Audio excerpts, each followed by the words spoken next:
नमो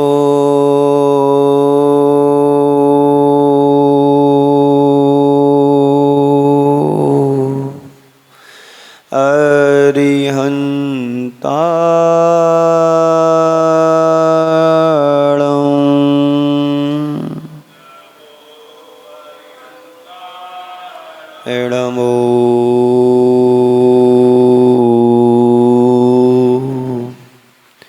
सिद्धाणं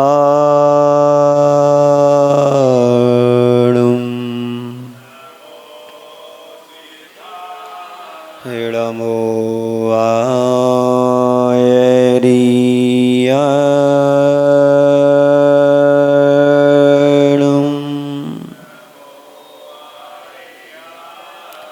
Namo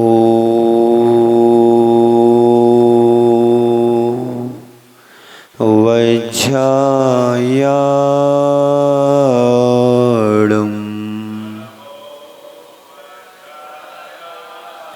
Namo Lowe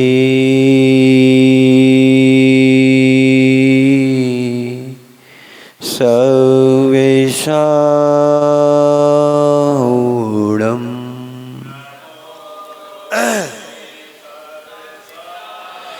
ऐसो पंचणमो यारो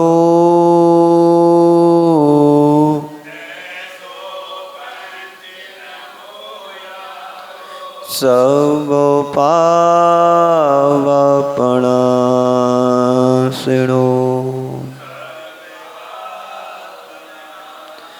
मंगलार्णं च सभ्येसिं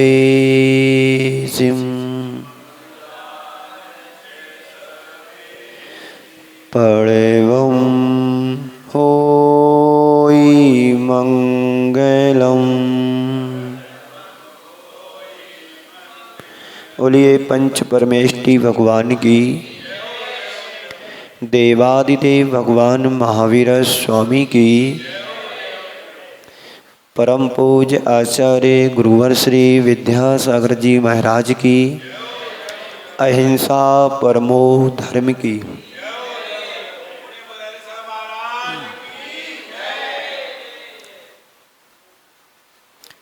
हम सब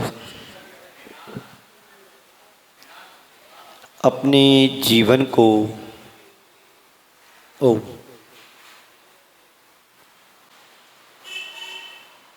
हम सब अपने बहुमूल्य जीवन को अच्छा बनाने का प्रयत्न कर रहे हैं। संसार में अनेक लोग रहते हैं, सब की एक सी श्रद्धा नहीं होती है और श्रद्धा सबका एक सा हो भी नहीं सकता है। सबका अपना अपना एक श्रद्धान होता है। किस पर किसका श्रद्धान होता है भगवान ही समझता है। लेकिन हमारे अंदर जो एक भ्रम पल रहा है, ये भ्रम आज का नहीं अनादि का भ्रम है। भ्रम टूटने के बाद ही हमारे जीवन की वास्तविकता की शुरुआत हो पाती है। मर्म को जाने बिना भ्रम टूटता नहीं है। इसलिए भ्रम तोड़ने के लिए मर्म का ज्ञान होना बहुत जरूरी है। मर्म यानी आत्मज्ञान। आत्मा के ज्ञान का बोध होना ही हमारे संसार के भ्रम तोड़ने का क्रम है। जब तक तुम्हें आत्मबोध नहीं होगा तब तक तुम्हारा संसार का भ्रम टूट नहीं सकता है। सम्यक दर्शन को यदि हम प्राप्त करना चाहते हैं तो सम्यक दर्शन को प्राप्त करने के लिए हमें बाहर का भ्रम तोड़ना पड़ेगा। अभी तक जिस पर हमारी श्रद्धा जमी हुई थी वो श्रद्धान तुम्हारा सम्यक्त को होने नहीं दे रहा है। जब बाहर का भ्रम टूटेगा, संसार के गोरख धंधों से तुम्हारा भ्रम टूटेगा, संसार के क्रिया कांडों से तुम अपने आप को तोड़ोगे, तो अंदर का सम्यक्त जगेगा, अंदर की ज्योति प्रकट होगी। और जिस दिन तुम्हारे हृदय में सम्यक्त की ज्योति प्रकट हो गई, समझ लेना संसार से तुम्हारा भ्रम टूट गया। भगवान के दर्शन करने से कहते हैं निधत्ति उन्काचित, जैसे कर्मों का क्षय होता है। पर तुम्हें विश्वास है कि हमारा कर्मों का क्षय हो रहा कि नहीं हो रहा? यही तुम्हारे जीवन में अंधविश्वास है, यही तुम्हारे जीवन की अज्ञानता है। कहते हैं कि भगवान के दर्शन करने से हमारा सम्यक्त पुष्ट होता है, भगवान के दर्शन करने से हमारा अंदर का मिथ्यात्व नष्ट होता है, और भगवान के दर्शन करने से निधत्ति निकाचित कर्म क्षय को प्राप्त होते हैं। ये श्रद्धान है कि नहीं? श्रद्धान है, तभी तो हम भगवान के दर्शन करने जाते हैं, आते हैं। इस श्रद्धान को ही हमें मजबूत बना करके रखना है। तो भगवान तुम्हारा कैसे भ्रम तोड़ेंगे? प्रश्न हो सकता है। पढ़ा तो यही है, भगवान किसी का कुछ करते नहीं, ना किसी का भला करते, ना किसी का बुरा करते हैं। तो फिर तुम्हारा ये विश्वास कैसे जमेगा कि भगवान हमारा सब अच्छा करते हैं? बोलो। विश्वास जम जाना ही तुम्हारा सच्चा श्रद्धान है। आप पढ़ते हैं अद्यावभत सफलता नयनस् दुवश्य देवा त्वदीय चरणाम्बुज वीक्षणेने अद्यात लोक तिलका प्रतिभासते में संसार वाधिरयम चुल्क प्रमाणम। हे भगवान, हम भगवान को रोज सुना करके आते हैं।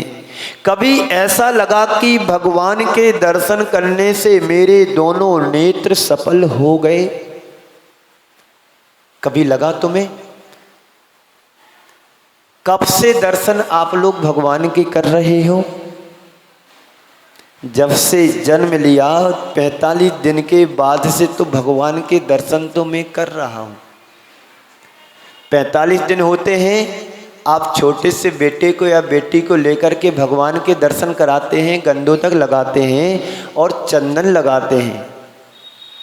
लेकिन जब से तुमने होश संभाला है, तब से भगवान के दर्शन करते करते तुम्हें कभी ऐसा लगा कि मेरे दोनों नेत्र सफल हो गए हैं?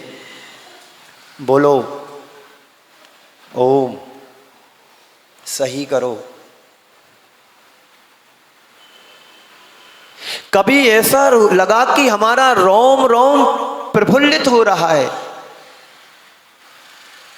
जिस दिन तुम्हें भगवान के दर्शन करते करते निज दर्शन की अनुभूति होने लगे, समझ लेना अद्यावभत सफलता नयनस् द्वयस्य देवा त्वदीय चरणाम्बुज वीक्षणेने। हे भगवान, आपके दर्शन करने से मेरा जीवन धन्य हो गया। ये श्रद्धान, ये विश्वास, ये प्रतीति, अनुभूति तुम्हारी हृदय में अंकित होना चाहिए। और जिस दिन ऐसा विश्वास तुम्हारा श्रद्धान देव शास्त्र गुरु के प्रति जाग गया, तो तुम्हारा जीवन धन्य हो गया। पर अभी हमारा जितना विश्वास भगवान के प्रति है, उसको बोल के आवाज सही करो, गूंज रही है, बोल के जितना विश्वास तुम्हारा भगवान के प्रति है, उससे कहीं ज्यादा विश्वास तुम्हारा अन्यों के प्रति है। जितना विश्वास तुम्हारा भगवान के प्रति, उससे ज्यादा विश्वास हमारा अन्य देवी देवताओं के प्रति होता है। यही हमारे जीवन की कमजोरियां हैं, कमजोरी है, मजबूरी है। अभी आप यहां पर निश्चिंतता पूर्वक बैठे हुए हैं, आपको क्या भय है? बोलो, कोई भय आपको लग रहा? आपके मन में कोई शंका है? आपके मन में कोई डर है? मुझे विश्वास से पता है कि गुरु चरणों में यदि हम बैठे हैं तो यहां पर कोई भय और शंका जैसी कोई बात ही नहीं है। और आप जब गाड़ी चलाते हैं, ड्राइविंग करते हैं, तो आपको क्या विश्वास होता है कि मैं अपने मंजिल सुरक्षित पहुंच जाऊंगा? हर कदम पर, हर मोड़ पर, हर पल तुम्हारे दिल और दिमाग में ये बात जमी होती है, कहीं मेरा एक्सीडेंट ना हो जाए, कहीं मेरा कहीं ठुक ना जाए, कोई मेरे से भिड़ ना जाए। जब तक तुम गाड़ी चलाते चलाते घर नहीं पहुंच जाते हैं, तुम्हारे परिवारजन चिंतित रहते हैं। और जब तुम मंदिर जाते हो तो परिवार वालों को कोई चिंता होती है? नहीं, मेरा परिवार का सदस्य तो मंदिर गया है। कोई डर नहीं, कोई भय नहीं, कोई शंका की जगह ही नहीं है। और जब किसी काम से आप अपनी गाड़ी लेकर के एक गांव से दूसरे गांव जाते हैं तो माँ या पिता या भाई पूरे चिंतित रहते हैं जब तक उस जगह तक पहुंच नहीं पाते हैं। एक बार ऐसा हुआ, एक बेटे गाड़ी लेकर के किसी एक शहर से दूसरे शहर गया।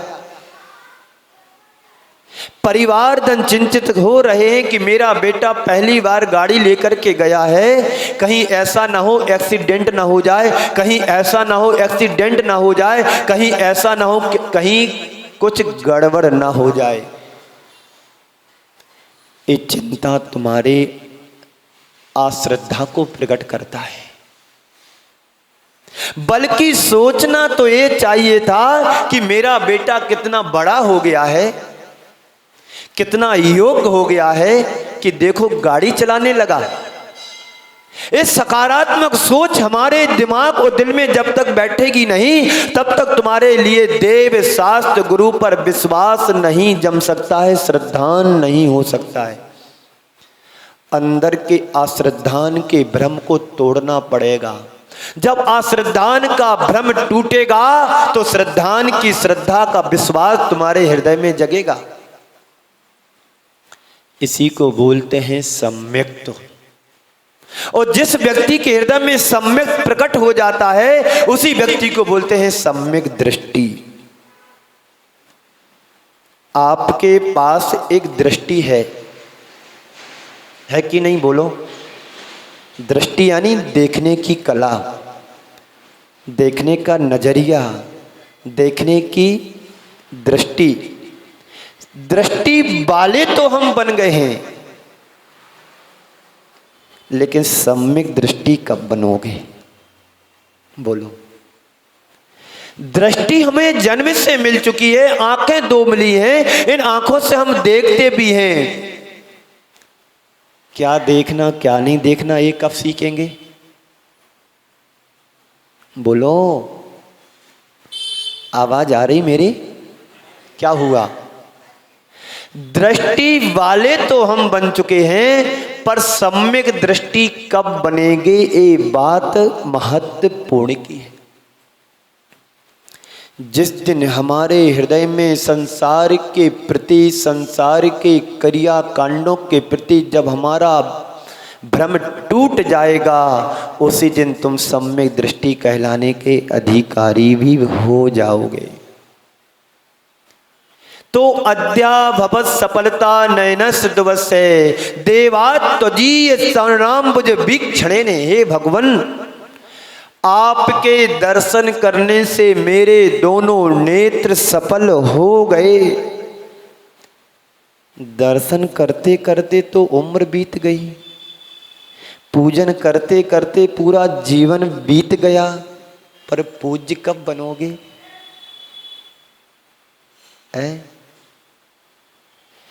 पूजा करो या पूज्य बनो। जो पूजन नहीं करते हैं तो प्रारंभिक भूमिका में कम से कम भगवान के दर्शन तो करना शुरू करो। जिस दिन तुम भगवान के दर्शन करते करते जब अपनी आत्मा के निज दर्शन होने की अनुभूति तुम्हें होने लगेगी, तो समझ लेना कि हमारा दर्शन करना सार्थक हो गया, ये नेत्र सफल हो गए। भगवान के चरणों को जब तुम्हारे हृदय में स्थापित हो जाएंगे, समझ लेना कि मेरा भगवान का दर्शन करना जीवन धन्य हो गया। तीनों लोकों में यदि कोई संपदा है तो सच्चे देव शास्त्र गुरु के अलावा और कुछ भी नहीं है। बाहर का वैभव पाकर के तुमने क्या पाया? जो छूटने वाला है वही पाया, लेकिन साथ जाने वाला गुण वैभव तुमने क्या सोचा कि मैंने पाया कि नहीं पाया? बाहर का वैभव पाया और छोड़ करके चले जाएंगे। यदि जीवन में गुण वैभव नहीं पाया तो तुम क्या लेकर के जाओगे?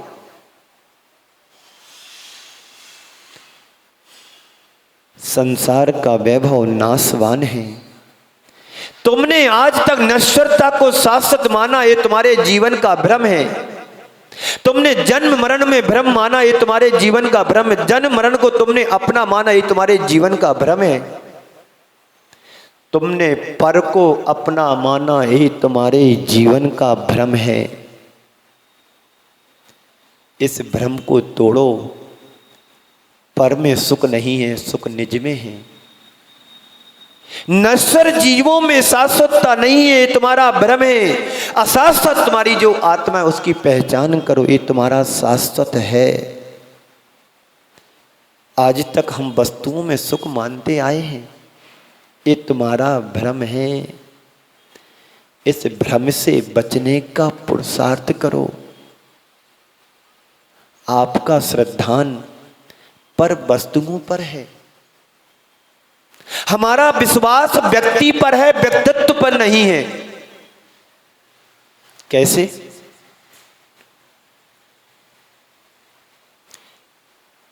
एक प्रोफेसर था, उसने एक अनुसंधान किया कि फलानी फलानी वनस्पतियां हैं जो औषधि के रूप में आती हैं, और औषधि मिलेगी नीचे 200-300 फीट खाई में जाकर के। अब नीचे से लाना बड़ा मुश्किल है। उसका एक इकलौता बेटा था, उसको पहचान बता दी कि नीचे जाना और इस तरह की औषधि मिलेगी, ये पहचान है, जितनी बने वो सारी तारी तोड़ करके लाना। पिताजी ने, प्रोफेसर ने अपने बेटे की कमर में रस्सी बांधी, जैसे कुएं से पानी निकालते हैं ना, घड़े में रस्सी लगा करके कुएं में डालते हैं, घड़ा भर जाता है, सावधानी से ऊपर खींचते हैं। यही है ना प्रक्रिया। उस प्रोफेसर ने अपने बेटे के कमर में रस्सी बांधी और सावधानी पूर्वक उसको नीचे उतारा। 200-250 फीट नीचे वो रस्सी जाकर के बेटे को नीचे उतार दिया। पिताजी के कहे अनुसार उसने सारी औषधियों को एकत्रित किया और कह दिया था कि पहले तुम औषधि को रस्सी में बांध देना, मैं ऊपर खींच लूंगा और दोबारा रस्सी डालूंगा, तुमको ऊपर निकाल लेंगे। रस्सी से औषधियों को निकाल लिया बाहर, पुनः रस्सी नीचे डाली। नीचे रस्सी जाने के बाद बेटे ने अपनी कमर में रस्सी बांध ली। अब उसका पिता धीरे धीरे रस्सी बड़ी सावधानी से ऊपर खींच रहा है, लेकिन खींचते समय उसको बड़ा डाउट हो रहा है, डर लगा रहा है, शंका हो रही है, भय लग रहा है, कहीं रस्सी खुल ना जाए, कहीं रस्सी छूट ना जाए, कहीं बेटे का नुकसान ना हो जाए। करते करते बड़ी सावधानी पूर्वक बेटा रस्सी के सहारे ऊपर आ जाता है। जैसे ही बेटा ऊपर आया, पिताजी ने तुरंत पूछा कि बेटा, मेरा श्रद्धान तो डगमगा रहा था, मुझे डर लगा रहा था कहीं रस्सी छूट ना जाए, कहीं रस्सी खुल ना जाए, मुझे बड़ा भय लग रहा था। बेटे ने कहा, पिताजी बेटे ने, पिताजी ने पूछा, बेटा तुझे कैसा लग रहा था? बेटा बोलता, मैं तो निश्चिंत था। पिताजी मैं तो निश्चिंत था। कैसे? बेटा कहता है, पिताजी मेरी बागडोर तुम्हारे हाथ में थी तो मुझे डरने की कोई बात ही नहीं थी। ऐसा श्रद्धान मेरा यदि देव शास्त्र गुरु के प्रति हो जाता है तो फिर मुझे संसार में किसी का डर और भय जैसी बात ही नहीं रहती है। हमारा इतना विश्वास क्या भगवान के प्रति है? रोज दर्शन करते हैं हम। दर्शनम देव देवस्य दर्शनम पाप नाशनम, दर्शनम स्वर्ग सोपानम, दर्शनम मोक्ष साधनम। रोज भगवान की तुम भक्ति करते हैं, पूजन करते हैं। इतना विश्वास तुम्हारे हृदय में है कि नहीं कि भगवान, जो भगवान की हम भक्ति कर रहे हैं, ये भगवान की भक्ति हमारे कल्याणकारी है कि नहीं? बोलो। भगवान से ज्यादा विश्वास तो तुम्हारा औरों के प्रति है। आपका कोई काम बनता नहीं है तो आप अन्य जगह जाकर के श्रद्धा फल चढ़ाते हैं, श्रीफल चढ़ाते हैं कि जहाँ जिसने बताया वहाँ जाकर के तुम अपनी मन्नत पूरी करते हैं। और योग बस यदि तुम्हारा कार्य सिद्ध हो जाता है तो तुम क्या कहोगे कि यहाँ जाने से हमारा काम हो गया। इसको बोलते हैं अंधविश्वास। देव शास्त्र गुरु के प्रति श्रद्धा होती है, श्रद्धान होता है, और अन्य मतावलंबी धर्म और धर्मात्माओं के प्रति तुम्हारा अंधविश्वास होता है। वो श्रद्धा नहीं है, अंधश्रद्धा है, अंधविश्वास है। सच्चा श्रद्धानी तो वह है जो अपने आत्मा के हित की बात को सोचता है कि वास्तव में कल्याण हमारा तो सच्चे देव शास्त्र गुरु के माध्यम से ही होना है और किसी के द्वारा नहीं होना है। यही हमारे आराध्य हैं, यही हमारे गुरु हैं, हमारे देव है, यही हमारा धर्म है। एक सच्चे धर्मात्मा का श्रद्धान कैसा होता है? वो कहता है जो भगवान ने मार्ग बताया है यही सच्चा मार्ग है, जो भगवान ने विश्वास दिलाया है यही सच्चा विश्वास है, जो भगवान ने कहा यही सही है, जो भगवान का स्वरूप हम देख रहे हैं वही सही है। भगवान ने जो कहा है बिल्कुल सही कहा है।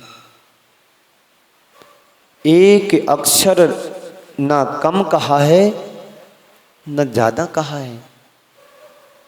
जैसा कहा है वैसा हमें मानना, यही वास्तव में सच्चा श्रद्धान और स्वरूप है। जिसकी श्रद्धा ऐसी हो जाती है फिर उसको किसी अन्य श्रद्धा की जरूरत नहीं होती है। फिर वह व्यक्ति अपने आप में खरा पाता है, खरा उतरता है। देव शास्त्र गुरु पर श्रद्धान की बात जब हमारे जीवन में उतर जाती है तो हमारा जीवन फिर निखर जाता है। जीवन को निखारना यदि हम चाहते हैं तो सच्चे देव शास्त्र गुरु पर श्रद्धान करो, तभी तुम सम्यक दृष्टि कहलाने के अधिकारी हो सकते हो। 7 तत्व 9 पदार्थ 6 द्रव्य पर ही विश्वास हमारा होगा तो सम्यक दृष्टि कहलाने के अधिकारी हैं। 10 दिनों तुमने धर्म की आराधना करी और 11वें दिन मंदिर से कोई लेना देना नहीं तो क्या मतलब तुम्हारे 10 दिन का धर्म का? बोलो।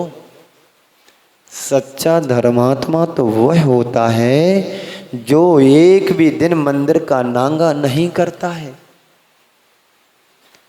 भोजन छोड़ सकता है पर भजन नहीं छूटना चाहिए।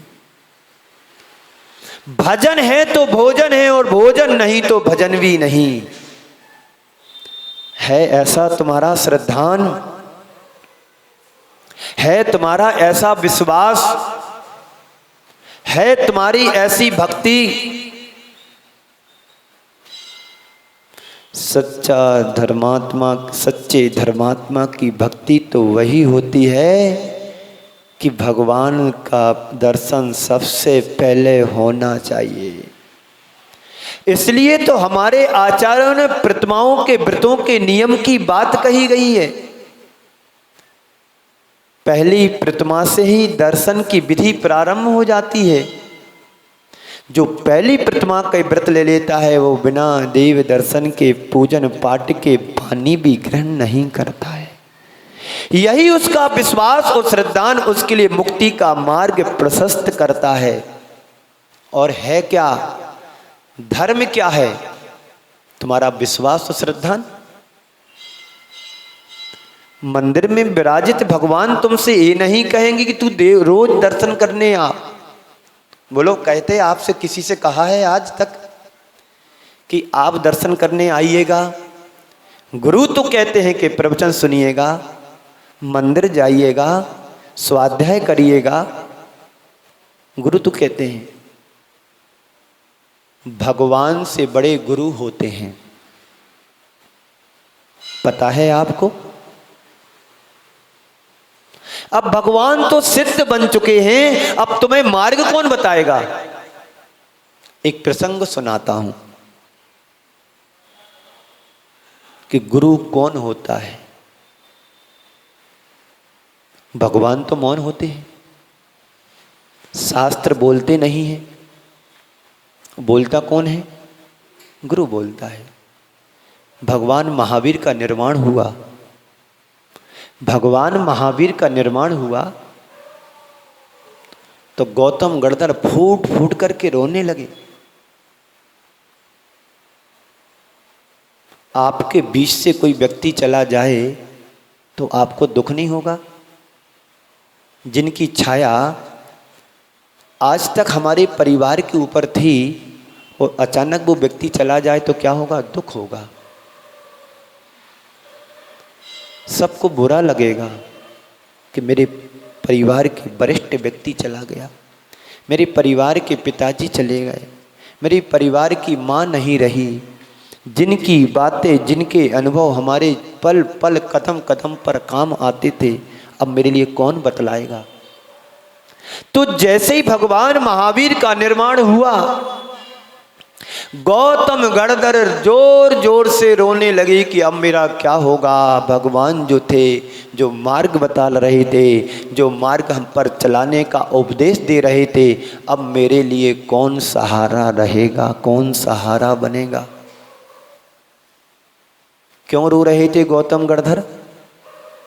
बोलो। जिनके माध्यम से हम अपने जीवन के मार्ग को प्रशस्त कर रहे थे, जो हमें मार्ग बतला रहे थे, अब वो हमारे बीच में नहीं रहे तो अब मैं किसके सहारे आगे बढ़ूंगा?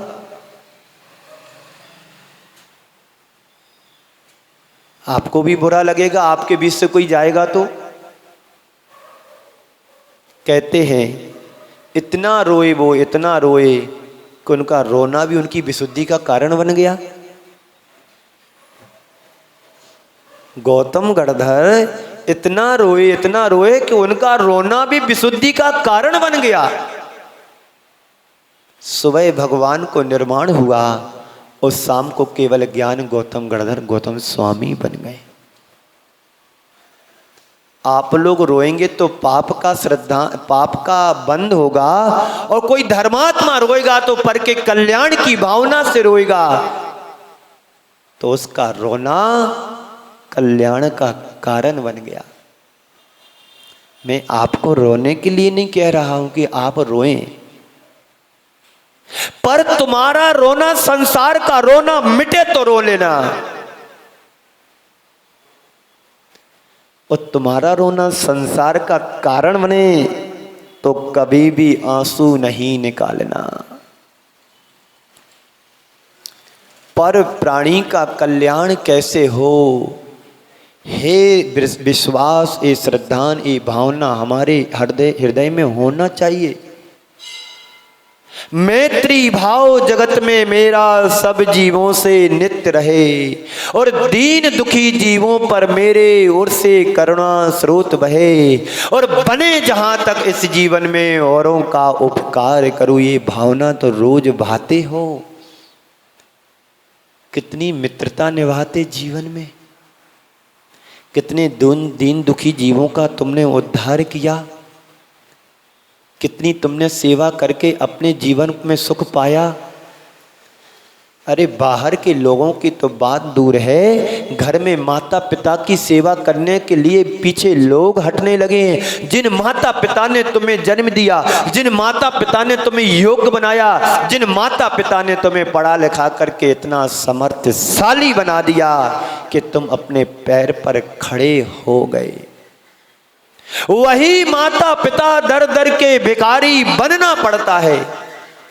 ये आज की विडंबना है। तभी तो समाज में वृद्ध आश्रम जैसे आश्रम खोले जा रहे हैं। एक जमाना था कि 4 आश्रमों की व्यवस्था की गई, लेकिन 5वां आश्रम जी कहां से उत्पादित हो गया। अनाथालय, वृद्ध आश्रम, जिस बच्चे को तुमने, शिशु को 9 माह तक बड़े अरमानों से सजेहा पेट में रख करके, और वो माता नहीं, वो कुमाता होती जो बेटे को निकालने के बाद अनाथालय में जाना पड़ता है। वो माता कहला नहीं सकती है जिसको अपने लाल की चिंता नहीं है, जो तुम्हारे एक एक खून का कतरा बन करके आया है, उसी को तुम छोड़ देते हो गड्ढे में, कहीं कचड़े के ढेर में, कपड़े में लपेट करके। पर उस जीव का इतना पुण्य होता है कि वो जीवित रहता है और जाकर के अनाथालय में आश्रय पाता है, बड़ा हो जाता है। ऐसे कई उदाहरण देखने और सुनने को मिलते हैं। तो देव शास्त्र गुरु हमारे जीवन के आधारभूत तत्व हैं। इन पर विश्वास और श्रद्धांजलि जब तक हमारा यथार्थ में नहीं जमेगा तो तुम्हारा संसार का भ्रम निरंतर पलता ही रहेगा। इस भ्रम से मुक्ति पाना चाहते हो तो तोड़ना शुरू कर दो। कैसे टूटेगा? देव शास्त्र गुरु से ही टूटेगा।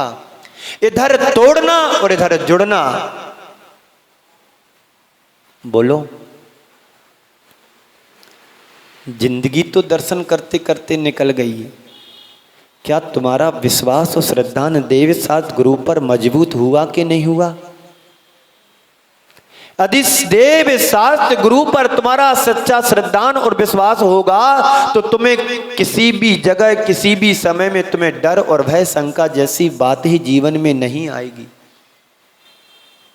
और यदि तुम्हारे पल पल शंका, डाउट है तो तुम मान लो सब में दृष्टि है ही नहीं। अभी आप सब यहाँ पर बैठे हैं, बोलो बैठे ना? कोई आपको शंका, संशय, डाउट है? और मैं यहाँ से बोलूँ पीछे सांप दिख रहा है, देखो कुर्सी के नीचे आने वाला है, तो क्या करोगे तुम? कुर्सी छोड़ के भागोगे, है ना? नहीं महाराज, मैं आपके चरणों में, सांप तो यहाँ आ ही नहीं सकता है। आप कैसी बात कर रहे हो? सांप यहाँ हो ही नहीं सकता है। इस श्रद्धान, ये विश्वास तुम्हारा जब गुरु के प्रति जम जाता है तो संसार का भ्रम टूट जाता है। और जब तक तुम भ्रम में जीते रहोगे तो तुम्हारा जीवन भी भ्रमित बना रहेगा। फिर क्या होगा? 4 गति 84 लाख में तुम भटकते रहोगे। संसार के भ्रम को तोड़ने के लिए ही अंदर के आत्मबोध को जगाने की बात गुरुदेव करते हैं। अभी मैंने कहा था कि रोना है तो ऐसा रो, अब शेष रोना ना रहे। जैसा रोना गौतम स्वामी ने रोया था, कि उनका रोना विशुद्धि का कारण बना और गोधूलि में केवल ज्ञान को प्राप्त कर लिया। बोलो क्या करना है अब? देव शास्त्र गुरु के प्रति सच्ची भक्ति निष्ठा के साथ करना है। हर रोज दर्शन करते हैं, लेकिन जीवन में कितना परिवर्तन आया, ये विचारणीय बात है। और तुम्हारे दर्शन से यदि निज दर्शन की अनुभूति नहीं हो पा रही है, तो हमारे दर्शन करने में कहीं ना कहीं कोई खोट जरूर है। उस खोट को निकालना चाहते हो तो चोट जरूर मारना होगी। एक कुम्हार घड़े की खोट निकालने के लिए चोट देता है, मारता नहीं मारता? बोलो, घड़ा तभी बनता है, अगर इसको ठोकेगा पीटेगा नहीं, तपाएगा नहीं तो घड़ा नहीं बनेगा। जो मिट्टी पानी को समाने की क्षमता रखती थी, पानी बहा ले जाता था मिट्टी को, वही घड़े की मिट्टी पानी को पचाने की क्षमता भी रख रहा है। ये ताकत कहाँ से आई? तपने के बाद आई ना। तो ऐसे ही हमारा तुम्हारा जीवन है। जब तक इस जीवन में खोट पलती रहेगी तो सम्यक्त का प्रादुर्भाव नहीं हो पाएगा। वह खोट है तुम्हारे मन वचन काय की विकृति की। तुम्हारी खोट है क्रोध मान माया लोभ। इसको जब तक हम निकालेंगे नहीं तो तुम्हारा जीवन चोखा नहीं बन पाएगा। इसको बनाने के लिए सबसे पहले श्रद्धा तुम्हारे रूप में आना चाहिए, श्रद्धा तुम्हारे विश्वास में आना चाहिए, श्रद्धा तुम्हारी समर्पण में आना चाहिए। तभी श्रद्धाशील बना पाएगी, श्रद्धावान बना पाएगी।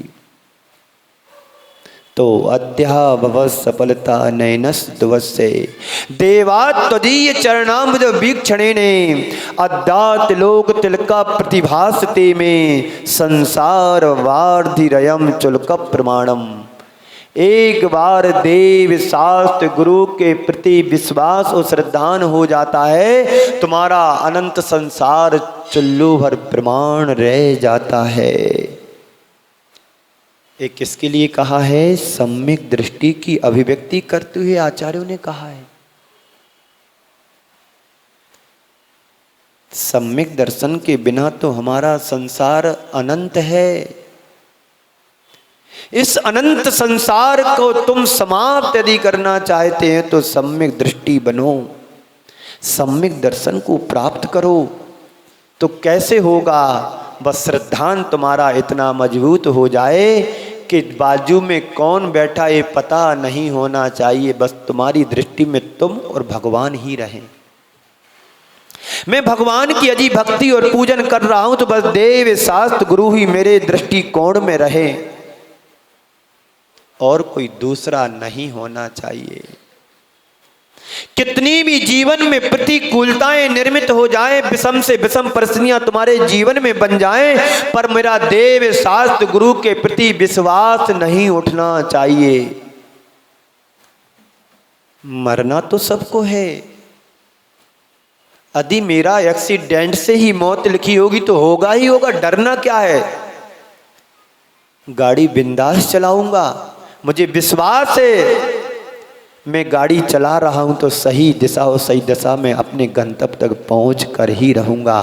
तुमने मानव जीवन पाया है तो सम्यक दर्शन प्राप्त करके ही रहूंगा, तो तभी हमारे मोक्ष मार्ग की यात्रा प्रशस्त हो पाएगी। कितने बार हमने जन्म लिया, कितने बार हमने मरण किया।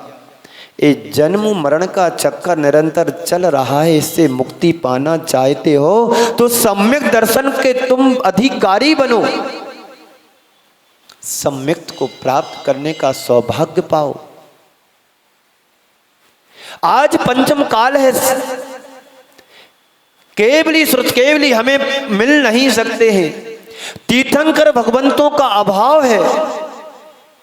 लेकिन वर्तमान में आचार्य गुरुवर श्री विद्यासागर जैसे संतों का प्रादुर्भाव है, और यदि हमने मौका पाया है, अवसर पाया है, योग बना है, और अपने ज्ञान को तुम प्रखर नहीं कर पाए, तो समझ लेना दुर्भाग्यशाली हमारे से बड़ा कोई दूसरा नहीं है।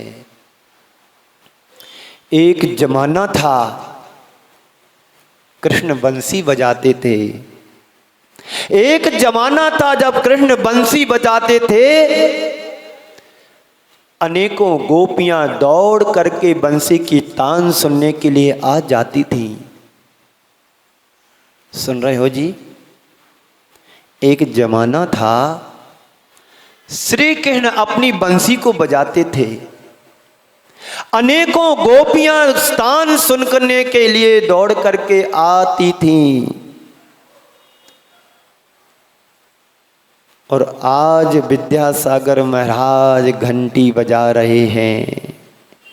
हम जैसे युवा उनकी वाणी को सुनकर के दौड़े दौड़े चले आ रहे हैं। वो त्रेता युग था, एक कल युग है। वो राग की बंसी थी, बैराग की बंसी है। समझ में बात आ रही है? ये श्रद्धान का विषय है। आपका श्रद्धान नहीं सो ऐसी बात नहीं कह रहा हूं मैं। आपका श्रद्धान है तभी तो आप इतनी देर से यहां पर बैठे हैं, सुन रहे हो। श्रद्धान नहीं होता तो आप भगवान के दर्शन नहीं करते, और श्रद्धान नहीं होता तो गुरु और शास्त्र की जिनवाणी की आप मान्यता नहीं देते, उनको नहीं सुनते। श्रद्धान है पर एकदम प्रगाढ़ होना चाहिए, मजबूत होना चाहिए। एक सम्यक दर्शन का लक्षण बताते हुए आचार्य उमा समंत्र भद्र महाराज कह रहे हैं, अन्यून मनतिरिक्तम याता तत्तम बिना च विपरीतात निसंदेहम वेदय दाहुज माग बिना। हमारे भगवंतों ने जो कहा है,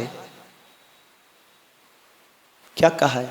अन्यून मनतिरिक्तम, न्यूनता से रहित, अतिरिक्ता से रहित।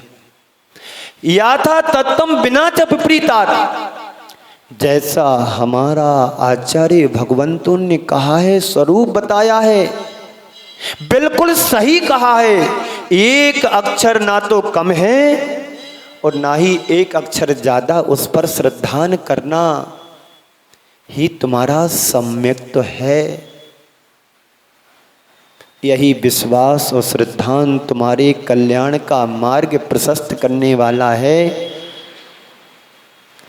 लेकिन हम जब तक भगवान के स्वरूप की पहचान नहीं करेंगे, जैसा आचार्यों ने कहा है वैसा विश्वास नहीं कर पाएंगे, नहीं करेंगे, तो तुम्हें लगेगा कि हमने कुछ भी नहीं पाया। भगवान के दर्शन करते करते तुम्हारे जीवन का दर्शन, निज दर्शन की अनुभूति होना चाहिए।